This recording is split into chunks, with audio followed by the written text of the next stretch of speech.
Notre pays, le Mali, précisément l'armée malienne, est victime d'une cabale médiatique internationale. Notre outil de défense est traité de tous les noms d'oiseaux sur les médias internationaux. Malheureusement, on fait croire à l'opinion nationale et internationale comme quoi l'armée est là pour lutter contre les Touaregs. Aujourd'hui, dans l'émission Défense citoyenne, nous sommes allés à la rencontre d'un dignitaire Touareg. Il va nous raconter comment il vit dans son quartier à Irimadio, l'entente avec ses voisins et son combat pour le Mali. Et surtout, il tente de déconstruire la version, le narratif donné par les médias internationaux. Suivons l'intervention de Zeidan. Nous pas bouger, nous pas bouger, pas moyen bouger, nous pas bouger.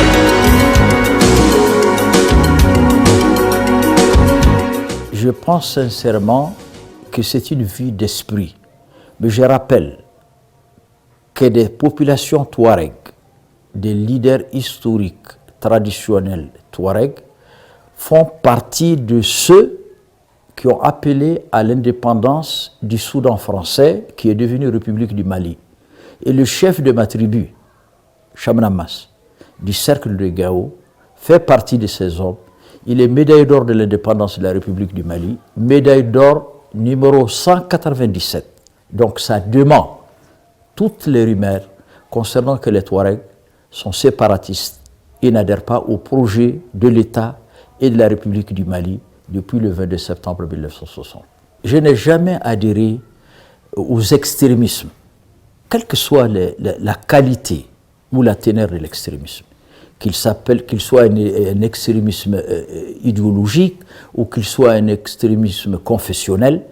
Je me suis toujours démarqué des extrémismes et j'ai pris toujours de la distance vis-à-vis des extrémismes, quelle que soit leur qualité et quelle que soit leur qualification. Je peux vous confirmer qu'il n'y a jamais eu dans l'espace culturel, identitaire touareg, des tendances extrémistes.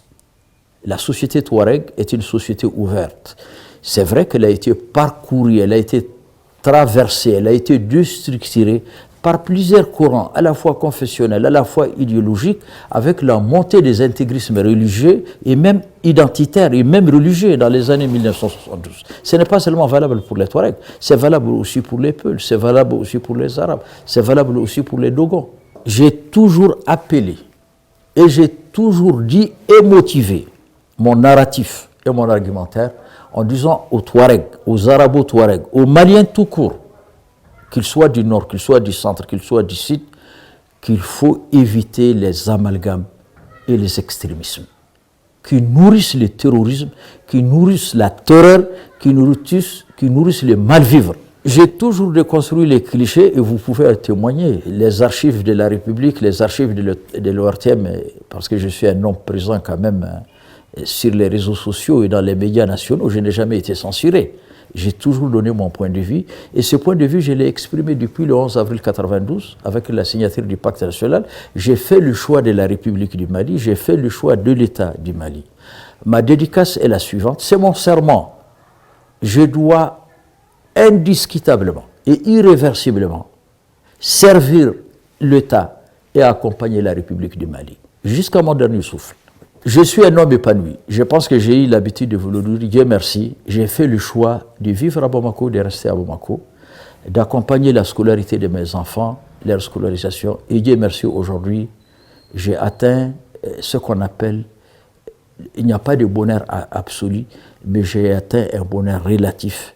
Mes enfants ont terminé leurs études, c'est des cadres maliens. Et je vous rappelle, Abdoulaye Sakou, que j'ai paraphrasé et imité la chanson de Salif Keïta.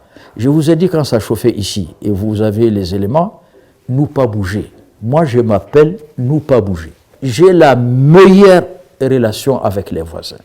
Quand je partais à la Oumra, je fais le tour de mes voisins pour les saluer et demander leur pardon et les bénédictions. Quand je suis revenu de la Oumra, je suis rentré dans chaque famille pour lui dire que je suis de retour et j'ai demandé à Allah subhanahu wa ta'ala de faire descendre la paix sur notre pays. L'appel que je lance, c'est au peuple malien, c'est au peuple du Sahel. On doit retrouver ce qui nous unit. Ce qui nous unit, c'est notre histoire commune. C'est notre vivre ensemble. C'est la réconciliation qu'il faut ramener. C'est la paix qu'il faut consolider. C'est cet appel que je lance. Maintenant, les mauvais discours, les amalgames, les surenchères, les diffamations des États ou des pays, et ça c'est une autre affaire. Je ne m'emballe pas dans ça et je ne lui accorde aucun crédit. Ce que je demande à mes frères maliens, quelle que soit leur appartenance ethnique, religieuse, c'est de servir la paix, c'est de construire la paix dans l'intégration et dans l'inclusion.